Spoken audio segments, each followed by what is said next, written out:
కానీ చాలా చిన్న చిన్న పరిశ్రమలు ప్రతి విలేజ్లో ప్రతి నియోజకవర్గంలో కూడా వచ్చాయి. ఆ పరిశ్రమ ఏంటంటే సన్న బియ్యం, ఈ రేషన్ బియ్యాన్ని పాలిష్ చేసే పరిశ్రమలు మాత్రం ప్రతి చోట ప్రతి నియోజకవర్గంలో 3-4 పరిశ్రమలు పెట్టినటువంటి ఘనత వైసీపీ ప్రభుత్వానికే దక్కుతుంది. ఇక కాకినాడ ఎస్కోబార్ పెద్ద కాకినాడ చుట్టూతా ఉన్నటువంటి మిల్లర్లలో పెద్ద బియ్యం మిల్లుల్లో పెద్ద దందా జరుగుతుంది. నీకు దానికోసం సంవత్సరంన్నర క్రితం 2 ఏళ్ల క్రితం మా తెలుగుదేశం పార్టీ నాయకులు వెళ్ళి ఆ పరిసరాలు చూసి రావడానికి ఏ విధంగా వీళ్ళు రవాణా చేస్తున్నారో చూడటానికి వెళ్తే అక్కడికి రానిటువంటి పరిస్థితి కూడా మీరు చూశారు. ఆ రోజున కొంతమందిని అడ్డుపెట్టి వైసీపీ కార్యకర్తలు, వైసీపీ గుండాలు ఆ రోజునటువంటి వెళ్ళినటువంటి మా పార్టీ పెద్దలని అడ్డుకోవడం జరిగింది. పోలీస్ కేసులు పెట్టి లోపలికి కూడా వెళ్ళనిటువంటి పరిస్థితి రాష్ట్రంలో ఆ రోజునటువంటిది మేము చూసాం. ఇక రేషన్ బియ్యాన్ని ఎగుమతి చేస్తున్నటువంటి విషయాలను ఎన్నోసార్లు మేము బట్టబయలు చేయడం జరిగింది. పేదలకి దక్కాల్సిన సంక్షేమ బియ్యాన్ని అక్రమ రవాణా విదేశాలకి ఎగుమతి చేసినటువంటి ఘనత ఏదన్నా ఉందంటే అది వైఎస్ఆర్ ప్రభుత్వానికే దక్కుతుంది. 2023లో నాటి మంత్రి పార్లమెంట్కి చెప్తూ ఒక మాట చెప్పాడు.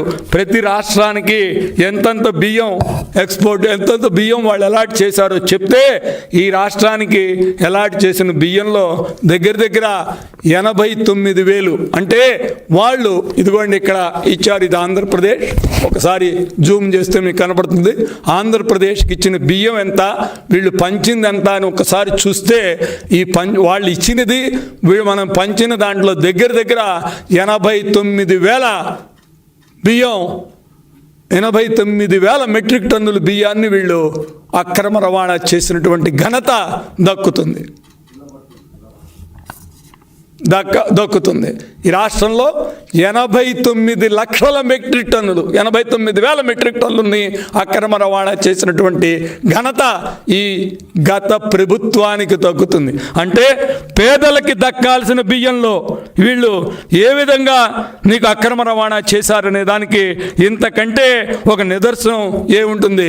ఒక 2020-21లో వీళ్ళు దగ్గర 4,17,000 మెట్రిక్ టన్నుల్ని అక్రమ రవాణా చేశారు. అదేవిధంగా 19-20లో 89,000 మెట్రిక్ టన్నులు. ఇదే విధంగా చూస్తే మొత్తం 5,65,000 మెట్రిక్ టన్నులు బ్లాక్ మార్కెట్లో పంపించినటువంటి ఘనత వైసీపీ ప్రభుత్వానికే ఉంటుంది. ఇక మీకు ఒక్క విషయం నేను మీకు తెలియజేస్తాను. దగ్గర ఈ రేషన్ బియ్యం కోసం రాష్ట్ర ప్రభుత్వం 11,000 కోట్ల రూపాయలు ఖర్చు పెడుతుంది సంవత్సరానికి రేషన్ బియ్యం కోసం. అందులో అంటే దగ్గర ప్రతి నెల 2,14,000 మెట్రిక్ టన్నులు మనం పంచుతాం. దానికి 11,000 రూపాయలు ఏడాదికి అవుతుంది. దీనిలో దగ్గర 80% బ్లాక్ మార్కెట్కి, ఆఫ్రికాకి పంపించే ఘనత ఈ వైసీపీ ప్రభుత్వానికి. అంటే 9,000 కోట్ల రూపాయలు ప్రతి సంవత్సరం బ్లాక్ మార్కెట్కి పంపించినటువంటి ఘనత ఈ వైసీపీ ప్రభుత్వానిది. ఇంకో విషయం మీకు నేను తెలియజేస్తున్నా.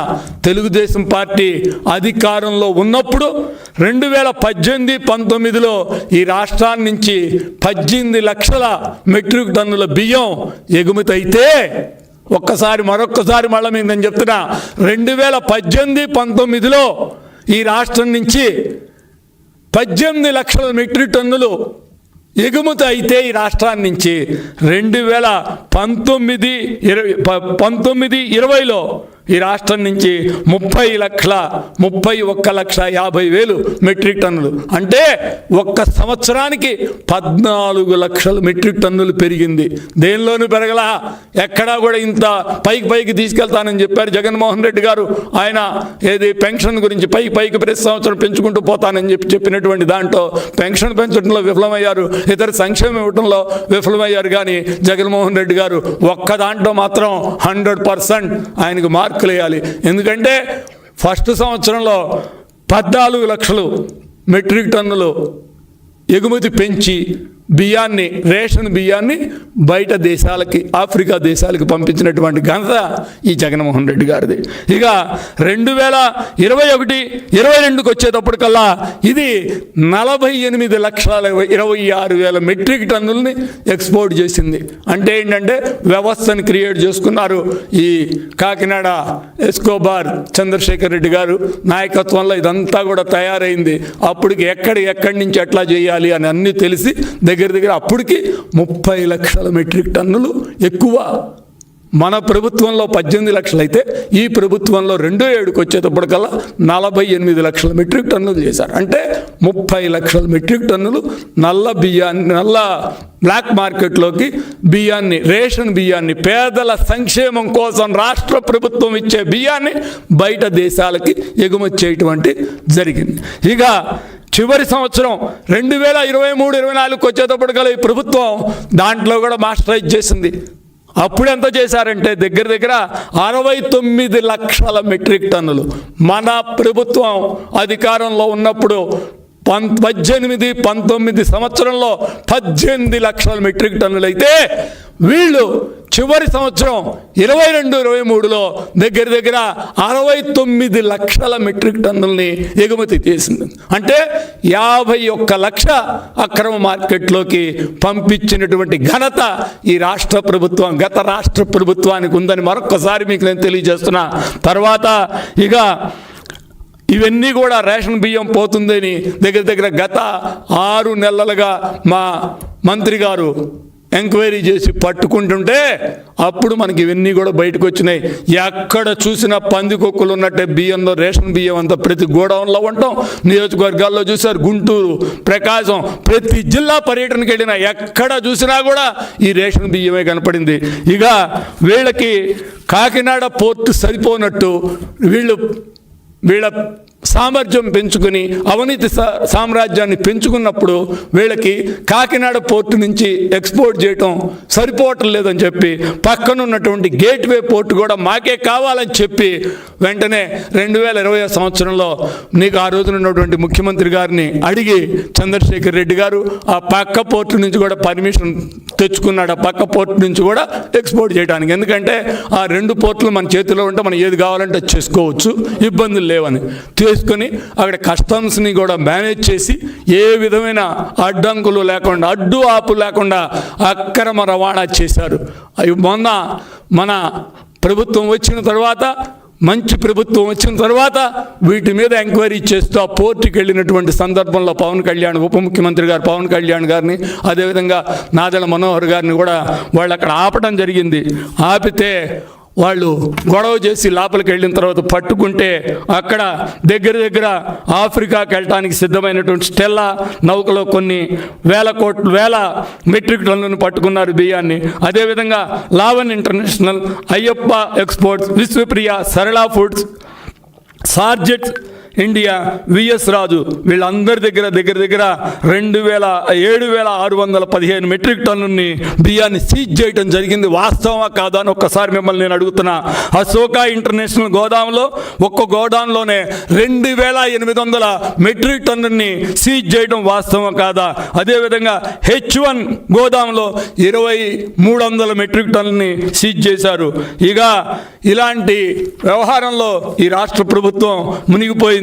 ఇక చంద్రబాబు నాయుడు గారు అధికారంలోకి వచ్చిన తర్వాత ఆయన ఏం చేశారంటే ఇవన్నిటినీ కూడా కట్టడి చేయాలని చెప్పి కాకినాడ పోర్టు దగ్గర కస్టమ్స్ మనం బయటికి వెళ్ళేటప్పుడు బయటే నీకు గేట్లు పెట్టి ప్రతి లారీని చెక్ చేసి బియ్యం లోపలికి వెళ్లకుండా ఆపే కార్యక్రమం చేస్తుంటే దీన్ని చూసి ఇక్కడికి మనం చేయలేము, చంద్రబాబు నాయుడు గారు ప్రభుత్వం వచ్చిన తర్వాత దీని మీద ఎంక్వైరీ మొదలెట్టింది, ఇక్కడి నుంచి పంపించడం మన వల్ల కాదు అని చెప్పి వీళ్ళు పక్కకు పోయి వైజాగ్ పోర్టులో అక్కడి నుంచి ఎక్స్పోర్ట్ చేయడానికి ఏర్పాట్లు చేసుకున్నారు. అప్పుడు నిన్న మంత్రి గారు పోయి వైజాగ్ చుట్టుపక్కల గోదాంలో కూడా పట్టుకున్న బియ్యం నిన్న మీకు ఇవాళ పేపర్లో, అన్ని పేపర్లో కూడా వచ్చింది. అంటే ఈ బియ్యం, పేదలకు పంచే బియ్యాన్ని ఆపేందుకు రాష్ట్ర ప్రభుత్వం ఎంత పెద్ద ఎత్తున నీకు పనిచేయాల్సిన పరిస్థితి ఉంది. ఎందుకంటే వాళ్ళ మాఫియా ఈ రాష్ట్రంలో అన్ని మాఫియాలే. ఇసుక మాఫియా ఒక్కసారి మీరు చూస్తే వేల కోట్లు కొట్టేశారు. ఇప్పుడే కుదుట పడుతుంది. 6 నెలలు పట్టింది ఈ సిస్టమ్ని ఒక పద్ధతిలోకి తీసుకురావడానికి. నారా చంద్రబాబు నాయుడు గారు లాంటి అనుభవశాలి, అనుభవజ్ఞుడు, నీకు ప్రపంచ దేశాలు అందరూ కూడా ఈయనకున్న అనుభవం ముందు ఏదైనా జరుగుతుందని ఉన్నటువంటి పరిస్థితిలో ఉంటే, ఈ రాష్ట్రంలో గత ఎస్కోబార్ జగన్మోహన్ రెడ్డి చేసినటువంటి దురాగతాలని ఒకసారి సరి చేసుకోవడానికి ఆయనకు 6 నెలలు ఇప్పటికీ కొద్దిగా కుదుట పడుతున్నాం. ఇసుక ఒక లైన్లోకి వచ్చింది.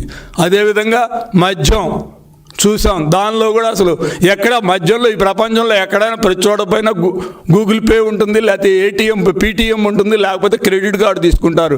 5 ఏళ్లలో ఎక్కడా మనకి ఈ ప్రభుత్వ దుకాణం, అది మళ్ళీ ప్రభుత్వ దుకాణం, దాంట్లో క్యాషే నగదే కావాలి, ఎందుకంటే డబ్బులు దాచుకోవాలి. మాకు ఒక డౌట్ కూడా ఉంది, ఈ డబ్బులన్నీ కూడా ఈ కాకినాడ పోర్టు ఈ బియ్యంతో పాటు ఇతర దేశాలకి ఎగుమతి చేశాడని ఒక డౌట్ కూడా ఉంది. ఎందుకంటే ఈయన సంపాదించినటువంటి లక్షల కోట్లు ఇక్కడ దాచిపెట్టుకునే పరిస్థితి ఆయనకి లేదు. అందుకని బయట దేశాలకు డబ్బులు పంపించడానికి ఈ కాకినాడ పోర్టుని లాక్కొని, ఆ రోజునటువంటి కేవీ రావు దగ్గర నుంచి పోర్టు లాక్కొని అరవిందో వాళ్ళకి అప్పచెప్పి, అరవిందో వాళ్ళ ద్వారా, అండ్ అరవిందోలో మేజర్ షేర్ హోల్డర్ ఈ రాష్ట్ర ఎస్కోబార్ జగన్మోహన్ రెడ్డి కాబట్టి ఆయన ఆధ్వర్యంలో జరుగుతూ ఈ అవినీతి సామ్రాజ్యాన్ని, పోర్టులని విస్తరింపజేసుకొని ఈ గేట్